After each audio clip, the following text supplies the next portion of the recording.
आज हमें डिलीट और अपडेट पे काम करना है शहजाद, ठीक है ना। स्क्रीन शेयर कर रहा हूँ, ध्यान दीजिएगा। सबसे पहले एसक्यूएल के अंदर वो डिलीट और अपडेट का प्रोसीजर बना लेते हैं। तो यहाँ पे हमने एसक्यूएल को खोला, दिख रहा है ना फिरदौस? ये एसक्यूएल हमने यहाँ से ओपन किया है जी सर, दिख रहा और इसके बाद डिलीट और अपडेट का मैं प्रोसीजर बनाने वाला हूँ। प्रोसीजर तो अब बनाने आ गया होगा आप लोग को। है। सर बना लेते हैं। हम्म, जैसे अभी हम छोटा छोटा एक दो प्रोसीजर बना के दिखा रहे हैं ना, जब प्रोजेक्ट पे जाओगे काम करोगे तो वहाँ पे काफ़ी सारे प्रोसीजर होंगे। तो प्रोसीजर का प्रैक्टिस अच्छा से कर लीजिएगा आप लोग। और साथ में विजुअल स्टूडियो भी ओपन कर लेता हूँ। ये रहा हमारा विजुअल स्टूडियो।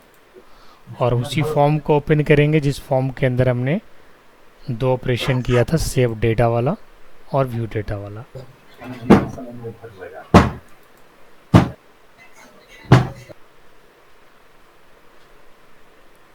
ठीक है, अब मैं चलता हूँ यहाँ से और यहाँ पे ओपन करूँगा विजुअल स्टूडियो। अभी थोड़ी देर में ओपन हो जाएगा।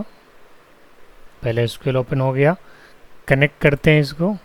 Let's connect this. और उसी डेटाबेस के अंदर आ जाते हैं।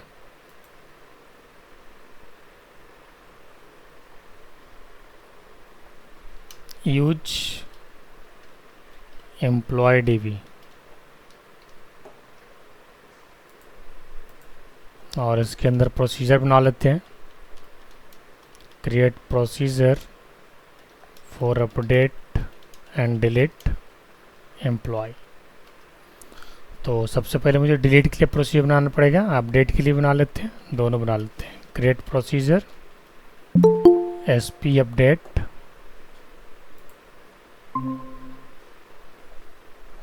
Update employee. और यहाँ पे मैं @id ले लेता हूँ। और भी क्या क्या फील्ड है इसमें, टाइटल है, नेम है, जेंडर है, काफ़ी सारे फील्ड्स हैं। आईडी है, टाइटल है,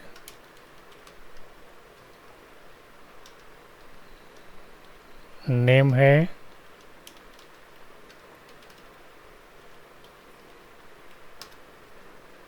इसके बाद ईमेल आईडी है। एक बार चेक कर लेते हैं और क्या क्या फील्ड्स हैं, जेंडर है सर।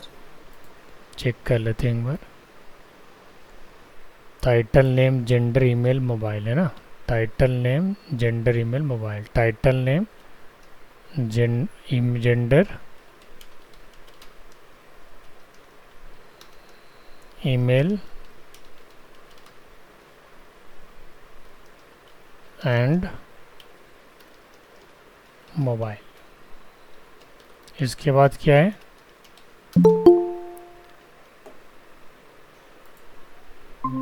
इसके बाद है आपका date of joining and salary. तो इसके भी दो फील्ड लेते हैं, date of joining and salary.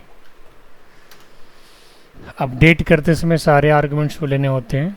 As update, table का नाम एम्प्लॉय है। सेट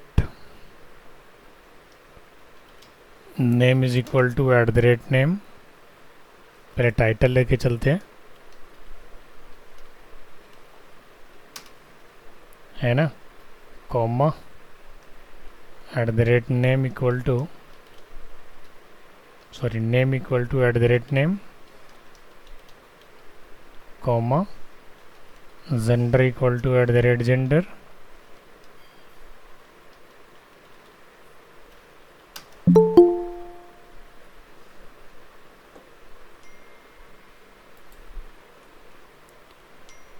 और इसके बाद ईमेल, ईमेल ले लेता हूँ। Email equal to @email। Mobile equal to @mobile। Date of joining is equal to @date of joining।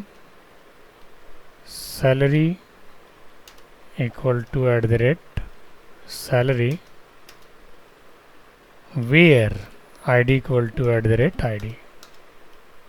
Begin और एंड आप लगा सकते हैं क्योंकि ये ओपनिंग एंड क्लोजिंग ब्रेसेस की तरह काम करता है। ठीक है, ये हमने एक अपडेट प्रोसीजर बनाया अपडेट एम्प्लॉय के लिए और इसके बाद इसको एग्जीक्यूट कराता हूँ, ध्यान दीजिएगा। एग्जीक्यूट मैंने करा दिया, एक अपडेट का प्रोसीजर बन गया हमारा।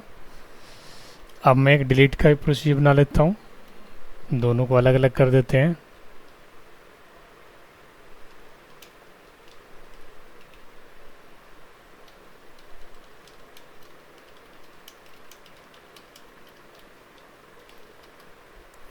डिलीट करने के लिए हम क्या करेंगे, फिर से एक प्रोसीजर बनाएंगे।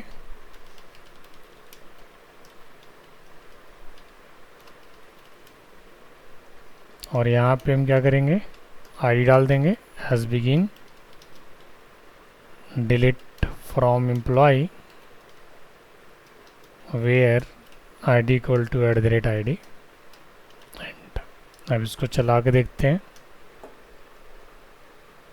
चलाया, चल गया।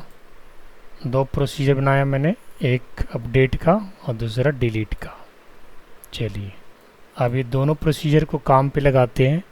तो ये रहा हमारा कल का फॉर्म, यानी लास्ट टाइम जो हम परफॉर्म किए थे। इसमें ऑलरेडी हमने सेव और व्यू करा दिए हैं। दो बटन इसमें ऑर्डर ऐड कर रहा हूँ, डिलीट और अपडेट का। यहाँ पे बटन को हम कॉपी पेस्ट भी कर सकते हैं, बट ध्यान रहे कि जब इसका इवेंट जनरेट करोगे तो किस प्रकार से करोगे। सबसे पहले इसका नाम रहेगा अपडेट और इसका नाम रहेगा डिलीट।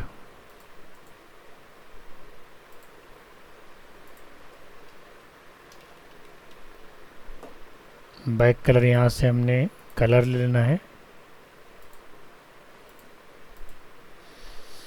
ठीक है, अब मैं यहाँ पे क्या करता हूँ, चूँकि हमने बटन कॉपी किया है तो यहाँ पे ना इसके प्रॉपर्टी में जाइएगा और इवेंट में जाइएगा, क्योंकि जब हम किसी बटन को कॉपी करते हैं तो उसका इवेंट भी कॉपी हो जाता है।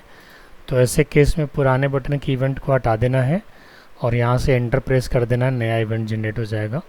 या फिर डबल क्लिक कर देना, डबल क्लिक करने से नया इवेंट जनरेट हो जाएगा। एक बार फिर से अपडेट पे गया, इसकी आईडी एक बार चेक कर लेते हैं। इसकी आईडी चेंज कर देता बीटीएन अपडेट, लास्ट वाला बीटीएन डिलीट, और इसके ऑन क्लिक भी हटा देते हैं। यहाँ से मैं एक नया क्लिक जनरेट करूँगा। ये ऑन क्लिक कैसे बन गया अपने आप, क्योंकि हमने बटन को कॉपी किया था, याद रखिएगा। अब ये दोनों बटन बिना इवेंट के हैं। अब अगर मैं इस पर क्लिक करूँगा या फिर इवेंट पे लेके जाऊँगा तो आप देख सकते हैं इवेंट खाली है। डबल क्लिक करूँगा तो नया इवेंट जनरेट हो गया अपडेट का। तो यहाँ पे क्या लिख देंगे, कोर्कफोर्ड अपडेट बटन। सेम उसी प्रकार से अगर डिलीट बटन पे जाएंगे, राइट क्लिक करेंगे, प्रॉपर्टी में जाएंगे, ये रहा इवेंट, इवेंट का ये साइन है, ये प्रॉपर्टी है, ये इवेंट है, ध्यान रखिएगा। प्रॉपर्टी विंडो भी सॉल्यूशन एक्सप्लोरर के जिस नीचे होता है, या फिर आप इधर भी ला सकते हैं इसको यहाँ से ड्रैग करके। मैं बताना चाहूँगा कि अगर बाय मिस्टेक प्रॉपर्टीज विंडोज अगर आपको नहीं दिख रहा है तो व्यू में जा करके उस प्रॉपर्टी विंडो को ला सकते हैं। आप देखिए यहाँ पे F4 आप शॉर्टकट की दबाएंगे, प्रॉपर्टी विंडो आ जाएगा। एक बार फिर से प्रॉपर्टी विंडो में हूँ और मुझे अपडेट पे डिलीट पे एक इवेंट फायर करना है। तो यहाँ पे गया और यहाँ से इवेंट, हालांकि आप डबल क्लिक बटन पे कब करते हैं, डबल क्लिक बटन पे हम तब करते हैं जब बटन को हम या तो खुद से बनाए होते हैं या फिर ड्रैग एंड ड्रॉप किए होते हैं। क्योंकि अगर आपने कॉपीड बटन पे डबल क्लिक कर दिया तो होगा क्या कि अभी जैसे मान के चलो हमारा जो इवेंट बटन डिलीट का बन रहा है, अगर हमने व्यू का कॉपी किया था ना तो बटन व्यू 0 और बटन व्यू 1 हो जाता है यहाँ पे। तो अब बिल्कुल फ्रेश नाम आ रहा है, बटन अपडेट और बटन डिलीट, तो कोई दिक्कत नहीं है, अब आराम से कोडिंग कर सकते हैं। अब देखिए यहाँ पे हो क्या रहा है, अभी तो मान के चले सारा कुछ सिंपल है। इसको जब 3D आर्किटेक्चर में चलेंगे ना तो और भी आसान हो जाएगा, और डेटा रियूजिबिलिटी और उसका जो है ना डेटा रियूजिबिलिटी एंड रीडेबिलिटी दोनों बढ़ जाएगा। तो बट फिलहाल अभी सिंपल तरीके से चल रहे हैं। अभी तो ये सीख रहे हैं कि अपडेट कैसे होगा फॉर्म के थ्रू, फिर डिलीट कैसे होगा, और इसमें भी प्रोसीजर लगाने वाले हैं। ठीक है, तो चलिए देख लीजिए प्रोसीजर से कैसे अपडेट करते हैं। तो सबसे पहले मुझे इस वेरिएबल्स की दोबारा नीड पड़ने वाला है, तो मैं इस वेरिएबल को क्या करता हूँ, इस वेरिएबल को मैं ग्लोबली डिक्लेयर कर देता हूँ। ग्लोबली डिक्लेयर करने से फ़ायदा क्या होगा कि मुझे मल्टीपल इवेंट्स के लिए एक्सेसिबल मिल जाएगा। तो चलिए मैं इसको ग्लोबल डिक्लेयर कर देता हूँ, और ग्लोबल डिक्लेयर करने के लिए मैं इसे पूरा उठाता हूँ यहाँ से और कंट्रोल सी, और इसको रख देता हूँ क्लास लेवल पे। ध्यान दीजिएगा क्लास लेवल पे रखने से होता है क्या है फिरदौस इंसजाद, कि ये क्लास के अंदर जितने भी इवेंट हैं, मान के चलो मेथड्स हैं, वो सब जगह पे एक्सेस हो जाएगा। करना क्या है, बस वेरिएबल की इनिशियलाइजेशन आपको यहाँ पे नहीं करनी है, जस्ट ब्लैंक से इनिशियलाइज करना पड़ेगा। जो भी स्ट्रिंग है वो ब्लैंक से इनिशियलाइज हो जाएगा। ठीक है, क्योंकि ये सब सारे क्या हैं, क्लास लेवल के वेरिएबल हैं, और क्लास लेवल के जो वेरिएबल होते हैं वो यहाँ पे एक तरह से लोकल वेरिएबल कहलाता है उस क्लास के लिए। ठीक है, उस क्लास के लिए वो लोकल कहलाता है। अगर आप पब्लिक इसको कर दोगे तो फिर वो ग्लोबल हो जाएगा, बट मैं पब्लिक नहीं कर रहा हूँ क्योंकि बाय डिफ़ॉल्ट सी शार्प के अंदर क्लास के मेंबर जो होते हैं ना वो प्राइवेट होते हैं। थोड़ा सा मेथड इसे पढ़ते रहिएगा, कभी अगर ऐसा step by step C sharp अगर चलेगा तो उसमें भी आप लोग करवा दिया जाएगा। फ़िलहाल अभी आप लोग को इंटरव्यू के लिए तैयार किया जा रहा है कि किस तरीके से आप लोग को डेटा भेजना है डेटाबेस में, कैसे रिट्रीव करना है, इसलिए करवाया जा रहा है। चलिए ये वेरिएबल हमने ग्लोबल डिक्लेयर कर दिया। अब इससे फ़ायदा क्या होगा कि यहाँ पे ऐड के लिए भी काम कर रहा है। अब यहाँ पे हमको री डिक्लेरेशन करने की ज़रूरत नहीं पड़ेगा, no need to redeclare this variables, why because it is already declared inside class level. So rule क्या कहता है कि अगर आप क्लास लेवल पर कोई वेरिएबल बनाते हो तो उस क्लास के अंदर जितनी मेथड्स हैं हर एक मेथड्स के अंदर वो वेरिएबल जो है एक्सेस हो जाएगा।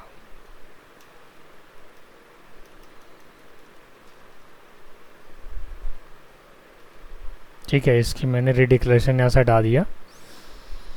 अब मैं इसको क्या करूँगा, वापस इस लाइन को कॉपी कर लूँगा और उठा करके सीधा अपडेट के लिए यहाँ पे रख दूँगा।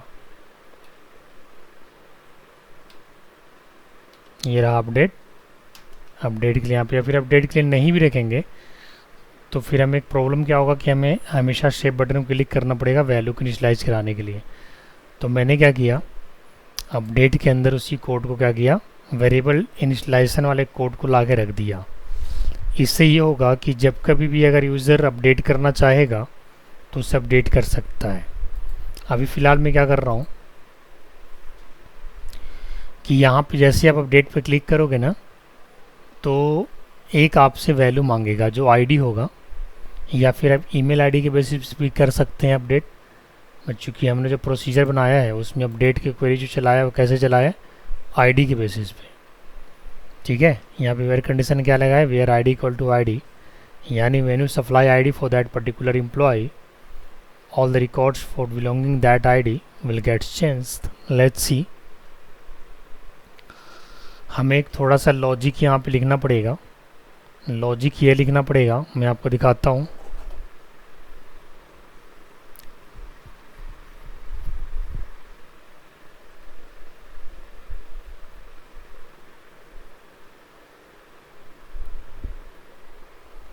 थोड़ा होल्ड कीजिएगा, अभी रनिंग मोड में है। जैसे करना क्या है, अभी तो मैं कोई वैलिडेशन वगैरह भी नहीं लगाया है। हाँ, वैलिडेशन भी लगा सकते हैं, क्लाइंट साइड सर्वर साइड हर टाइप का वैलिडेशन लग जाएगा इसमें। जैसे अपडेट पे क्लिक है तो सबसे पहले आईडी मांगेगा। अब ये क्या दे रहा है, अभी ये सीधा दे रहा है एक्सेप्शन, तो हमसे क्या मांगेगा, आईडी। ठीक है, तो मैं यहाँ पे क्या करता हूँ, यहाँ पे एक आईडी के लिए टेक्स्ट फील्ड डाल देता हूँ। फ़िलहाल अभी एक टेक्स्ट फील्ड यहाँ पे ले लेता हूँ, बिल्कुल सिंपल तरीके से कर रहे हैं। या फिर मैं चाहूँ तो यहाँ पे भी एंटर आईडी लिख सकता हूँ। ठीक है, मैं यहाँ पे आईडी लिख देता हूँ ऊपर में एक टीआर बढ़ा करके।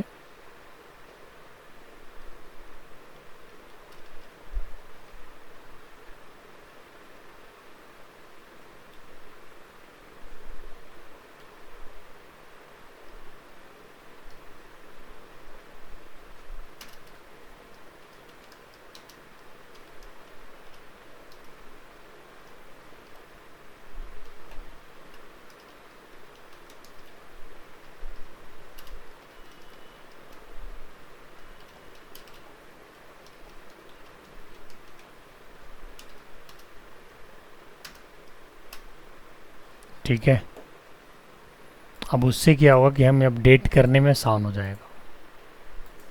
ठीक है, तो ये अपडेट आईडी का हमने क्या नाम रखा है, txt आईडी रखा है। चलिए अब अपडेट पे हम क्वेरी करते हैं, और अपडेट पे हम क्वेरी कर चुके हैं। अब मुझे यहाँ पे क्या करना होगा, आईडी को लेना होगा। तो आईडी को लेने के लिए हम क्या करते हैं, यहाँ पे आईडी को इनिशियलाइज कर देते हैं। आईडी वेरिएबल को भी हम ऊपर में डिक्लेयर कर देता हूँ क्लास लेवल पे। उससे क्या होगा कि अगर डिलीट के लिए हमको चाहिए होगा तो हम डिलीट के लिए भी सेम आईडी को एक्सेस कर लेंगे। ठीक है, आईडी की फ़िलहाल वैल्यू हमने 0 भी रखा है, लेकिन बाद में इसको री इनिशियलाइज करेंगे ऑन द बटन क्लिक। तो चलिए मैं यहाँ पे ले आता हूँ अपडेट के अंदर, और सीधा मैं यहाँ पे एसक्यूएल कमांड को कॉल करता हूँ। उससे पहले आईडी को यहाँ पे री इनिशियलाइज करना पड़ेगा। और आईडी री इनिशियलाइज कहाँ से होगा, टेक्स्ट बॉक्स की वैल्यू को एक्सेप्ट करने के लिए कमांड चलाना पड़ता है, txt_id.text। ठीक है, ये लाइन क्या करेगा, इस टेक्स्ट बॉक्स की वैल्यू को, जो भी मैंने नया क्रिएट किया, इसकी वैल्यू को इस वेरिएबल में डाल देगा। अब मैं यहाँ से क्या करता हूँ, एसक्यूएल कमांड को चलाता हूँ, ध्यान दीजिएगा। प्रोसीजर का नाम हम यहाँ पे कॉल करेंगे डिलीट के लिए। ये रहा हमारा, सॉरी अपडेट के लिए, ये रहा हमारा अपडेट का प्रोसीजर। ठीक है, और यहाँ पे कनेक्शन को पास कर दिया मैंने, cmd.command_type equal to command_type.storeProcedure, cmd.parameters.addWithValue। अब मुझे यहाँ पे वो सारे पैरामीटर्स पास करने होंगे। So what I will do here, I will just copy the above lines जो हमने सेव के लिए किए थे। Let's copy this lines. This line is very similar to your update command. Let's copy this line and paste here.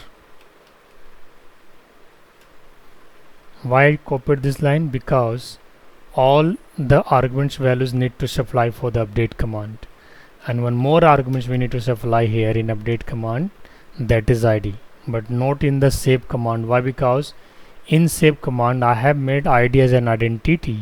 So what will happen in SQL Server, when you make id as an identity, the value of id will gets incremented automatically. Let's see. I am accepting the id value for update command and passing with procedure parameters. So let's see how to pass using cmd.parameters.addWithValue, and here we need to first pass the name of argument, that is id, and the value for that argument, that is id. Make sure that when you pass the arguments for that particular procedures, we must need to prefix with @sign. Every parameters for that procedures prefixed with @sign, and also sure about that value for that particular parameters passing directly. Why? Because these values are coming from C# ASP.NET Form, and these are the arguments which is very similar, which is the same as like you declared in SQL Server. So whatever I have declared inside the double quote, this is the name of the SQL Server object, and these are the arguments for that particular objects, yani store procedure. Because store procedure, views and tables, these are all database objects, right? So now in the next line we need to open the connection. Why I'm opening the connection? Because we are performing this command, with the help of SQL command, and SQL command always need to open and close the connection because this command come under the connected architecture. Let's execute cmd.execute known query. What will happen? This line will execute the whole statement, and if the statement is true, if there is no any error, this will return 1. It means record updated successfully, otherwise it will return 0. So I am just printing the message using alert box. So let's put the script tag first, and then after use alert function, and let's mention update data, updated data, updated employee details. Fine. And then after we need to close the bracket for that alert function, and the same similar with the script tag. So finally the commands for update it's complete, and now I'm going to perform command for delete button. So for delete button, first of all we would like to show you the procedure name. The name of procedure for delete employee is sp del employee. I'm just copying this procedure name, and I would like to show that the only one arguments required for executing this procedure, only id we need to pass if want to execute this procedure. So just come in code behind, this is the code behind, and I'm just typing here the command line code for delete button, and then after I'm reinitializing the value of id convert.toInt32 txtid dot text, and then after I'm using SQL command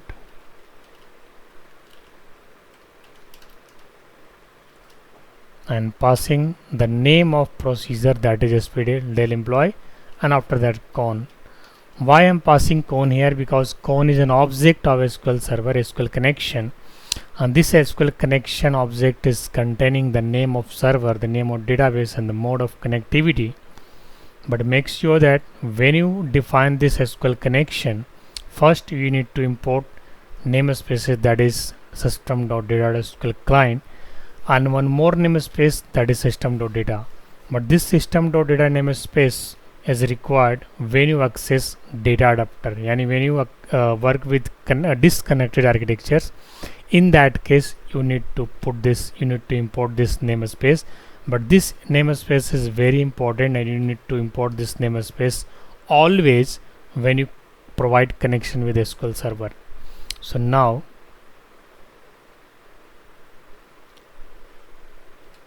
let's start this query, and one more line we need to define here, that is cmd.command type is equal to command type dot store procedure,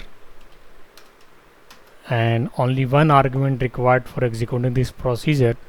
So for passing that arguments, we are defining cmd.parameters to add with value, the same thing, and then argument, the name of argument is @id and the value is id. Fine. Now let's execute this command. Before that, open SQL connection, and after that close the connection, and store the executing record inside the temp variable, and you can make here also condition for that temp variable, like if temp is greater than 0, then this message will be executed, otherwise there will be an error.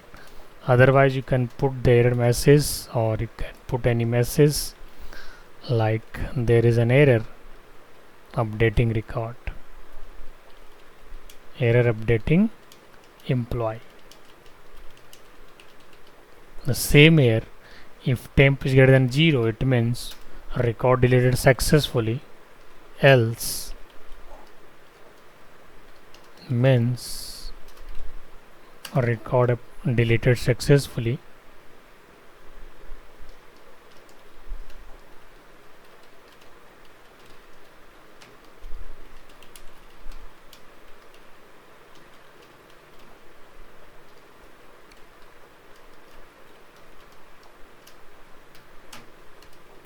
And let's, yes, it is nice, and else the same line, copy from here and paste here, and mention there is an error deleting record. Fine, चलिए code हमने कर दिया सारा कुछ. अब इसे चला के दिखाता हूँ और फिर समझाता हूँ एक एक लाइन का कोड कैसे काम कर रहा है. हमने भी सिंपल कोडिंग किया है डिलीट के लिए और अपडेट के लिए. कल हमने आपको ऐड करा के दिखा दिया था लास्ट क्लास में, और आप अभी भी देख सकते हैं रिकॉर्ड्स आपको व्यू हो रहा है. अब मैं यहाँ पर रोहन को अपडेट करना चाहूँगा. रोहन को मैं रोहन कुमार करना चाहता हूँ. ठीक है, इसकी आईडी कितनी है, 2 है, तो मैं यहाँ पे इसकी आईडी वैल्यू डालूँगा. रोहन मिस्टर ही रहेगा. नाम में मुझे चेंज करना है तो यहाँ पे लिखेंगे रोहन कुमार, जेंडर इसका मेल ही रहेगा और ईमेल आईडी भी इसका वही रहेगा। मोबाइल नंबर इसका जो है वही रहेगा जो हमने एंटर किया है, दैट इज़, मैं यहाँ से कॉपी कर लेता हूँ। एंड डेट ऑफ ज्वाइनिंग भी इसकी थोड़ी मैं चेंज करना चाहूँगा, 15/10/2002। और सैलरी में भी इसकी अपडेशन करना चाहूँगा, तो 25,000 इसकी सैलरी। मैं 2 फील्ड अपडेट कर रहा हूँ, 3 फील्ड अपडेट कर रहा हूँ। रोहन का जो नेम रोहन है उसे कुमार कर लगा रहा हूँ साथ में, और ईमेल आईडी जो है वो सेम है, मोबाइल नंबर भी सेम है। डेट ऑफ ज्वाइनिंग में चेंज कर रहा हूँ, जो कि पहले से इसका डेट ऑफ ज्वाइनिंग 10/10/2001 है, अब मैं करूँगा 15/10/2002। सैलरी पहले से इसकी 24,000 है, अब मैं करूँगा 25,000। यानी अगर मैं अपडेट का बटन अभी क्लिक करता हूँ तो होगा क्या कि रोहन का नेम, रोहन का date of joining and Rohan का सैलरी, ये तीनों फील्ड जो है अपडेट हो जाएगा सक्सेसफुली, क्योंकि हमने सारे फील्ड्स की वैल्यू प्रोसीजर को सप्लाई कर रखा है। चलिए मैं अब यहाँ पे अपडेट बटन को क्लिक करके देखता हूँ, और ये मैंने अपडेट किया तो अपडेट करते ही एक एरर आ रहा है, एन वायर टू डेट, यहाँ पे कुछ इशू आ रहा है, उसको ज़रा चेक कर लेते हैं। मैं यहाँ पे डेट को चेक कर लेता हूँ कि डेट में क्या प्रॉब्लम है। txt_date.txt, और हमने यहाँ पे प्रोसीजर जो हमने बनाया है वो किसके लिए बनाया है, हमने बनाया यहाँ पे डेट के लिए, और यहाँ पे हमने जो वैल्यू पास कराया है वो भी हमने सही पास कराया है। एक बार मैं इसके स्ट्रक्चर को चेक कर लेता हूँ कि हमारा जो एम्प्लॉय टेबल है, हमने जो एम्प्लॉय टेबल बनाया था वो हमने एम्प्लॉय डीबी के अंदर बनाया था, और एम्प्लॉय डीबी था या विंडो डीबी था, तो देख लेते हैं। एम्प्लॉय डीबी था, एम्प्लॉय डीबी है, और इसके अंदर टेबल हमने बनाए हैं, और टेबल का नाम क्या है, दैट इज़ एम्प्लॉय। और एम्प्लॉय के सारे कॉलम्स मैं यहाँ से देख पाऊँगा और उसके डेटा टाइप भी देख पाऊँगा। तो मैं उसकी डेटा टाइप को देख रहा हूँ, डेट ऑफ ज्वाइनिंग डेट ही है, तो एक बार चेक कर लेते हैं कि एन वर्कर वाला इशू क्यों आ रहा है, वो चेक कर लेता हूँ, क्योंकि कन्वर्ट करने में हो सकता है कुछ प्रॉब्लम हुआ हो। MMDDYY मिलेगा सर, आप DDMMYY। अच्छा ठीक है, दोबारा एंटर कर देते हैं।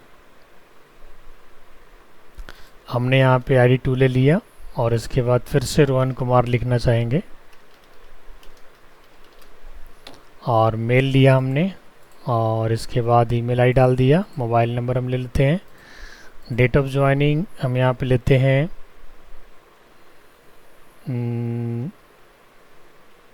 11/5/2003। अब ये ठीक है फिर दोस्त? जी सर। 11/5/2003, very good. अब मैं इसकी सैलरी डाल देता हूँ 34,000, और अपडेट बटन क्लिक करता हूँ, बिल्कुल अपडेट हो गया। एक्चुअली ये जो सीन होता है वो सिस्टम से रिलेटेड होता है।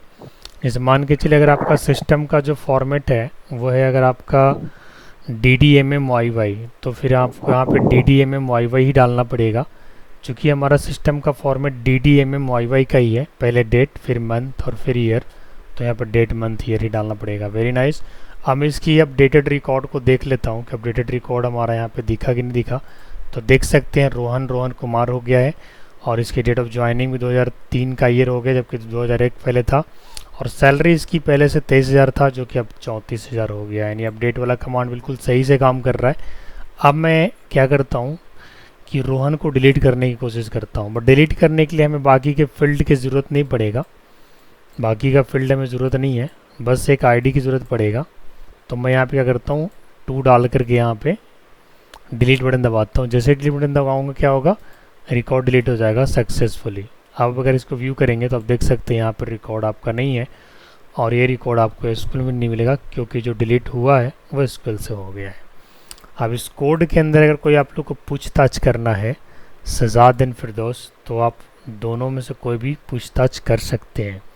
डिलीट वाला कोड और अपडेट वाला कोड ये बिल्कुल सेम वैसा ही परफॉर्म किया है मैंने, जैसे आपने एसक्यूएल में अपडेट और डिलीट सीखा था। आप देख सकते हैं कि जब मैंने प्रोसीजर बनाया है तो प्रोसीजर बनाते समय जो अपडेट का क्वेरी लिखा है, और आपको भी सिखाया भी था कि मल्टीपल फील्ड्स को एक साथ अपडेट करना हो तो सेट कीवर्ड के साथ कॉमा का प्रयोग किया जाता है।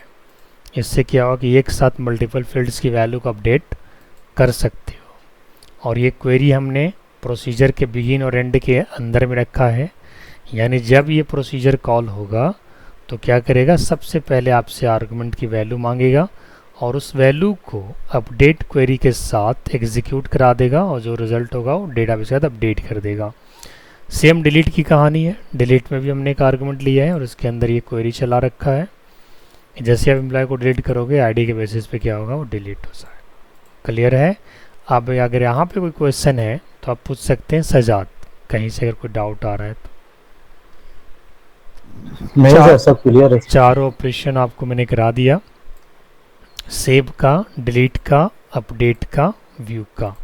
अब इसमें करना क्या है, जैसे मान के चलो हमने ड्रॉप डाउन लिस्ट बनाए हैं और स्टैटिक बनाए हैं।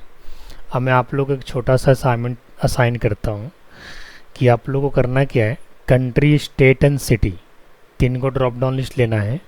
कंट्री जब आप सेलेक्ट करोगे तो उसके बिलोंगिंग स्टेट आ जाएंगे। मैं नोटपैड पे दिखाता हूँ।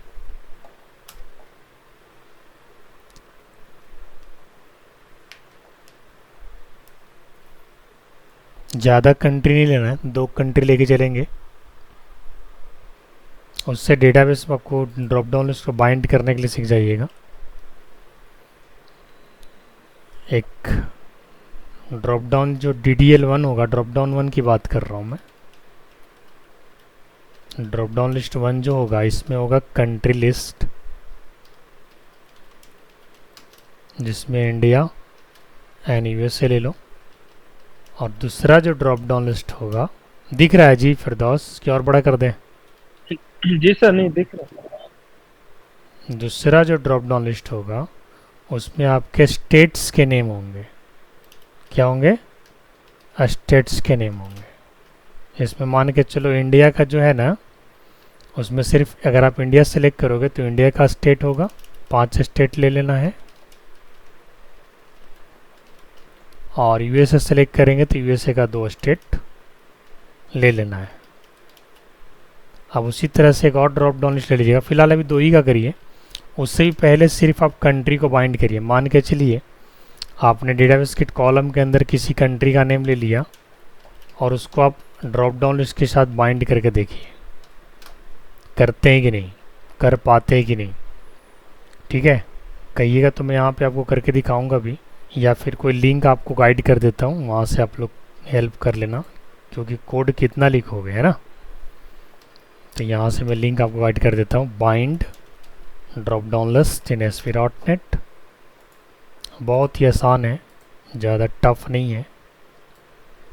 ये कमांड चला देना है, ये बस जो 4 लाइन का कमांड है ना, ये यूज हो जाएगा। जैसे आपने मान के चले नेम और आईडी है तो यहाँ पे नेम डिस्प्लेइंग हो जाएगा। जैसे मान के चलिए कंट्री नेम लीजिए और कंट्री आईडी लीजिएगा तो ये लाइन आपको चला देना है। ज़्यादा काम नहीं, कहिएगा तो बना के दिखा भी देंगे, और नहीं तो एक बार ट्राई करके देखिए। ठीक है, ये मैं आपको कोड जो है कॉपी करके और व्हाट्सएप पे डाल दूंगा। ये drop down list binding code है, इससे और भी शॉर्ट कर सकते हैं। अलग अलग डेवलपर अलग अलग तरीके से काम करते हैं। ठीक है, तो अभी इसी पे आप लोग काम कीजिए, क्योंकि बहुत ज़्यादा अगर डिलीवरी हम इसके ऊपर दे देंगे तो फिर ज़्यादा कन्फ्यूज़न बढ़ जाएगा। तो फिलहाल अभी आप लोग का जो होमवर्क दिए हैं ड्रॉप डाउन लिस्ट को बाइंड करने का, इससे आप लोग को आज से कल तक करना है, समझ गए ना। और इसके बाद करके और इसको ग्रुप में डाल दीजिएगा। क्वेश्चन समझ में आ गया सजाद एंड फिरदौस के? एक बार फिर से समझा दूँ। पहला क्वेश्चन तो ये है कि आपको ये फॉर्म बना लेना है जिसमें सेव, व्यू, अपडेट और डिलीट, ये चारों काम आप कर लेंगे। इसको काम को करने के बाद ही आपको ये काम में लगना है। बट ये वाला जो असाइनमेंट है तभी कर पाओगे जब आप ड्रॉप डाउन लिस्ट को बाइंड करना सीख जाओगे। और जब ड्रॉप डाउन लिस्ट आप बाइंड करने लग जाओगे तो ये काम भी बड़े आसानी से हो जाएगा। कोशिश करके देखो, जब नहीं होगा तो फिर हम आपको बताएंगे, लेकिन कोशिश करना है। जी सर, करते हैं। तो आज के सेशन में इतना ही रखता हूँ।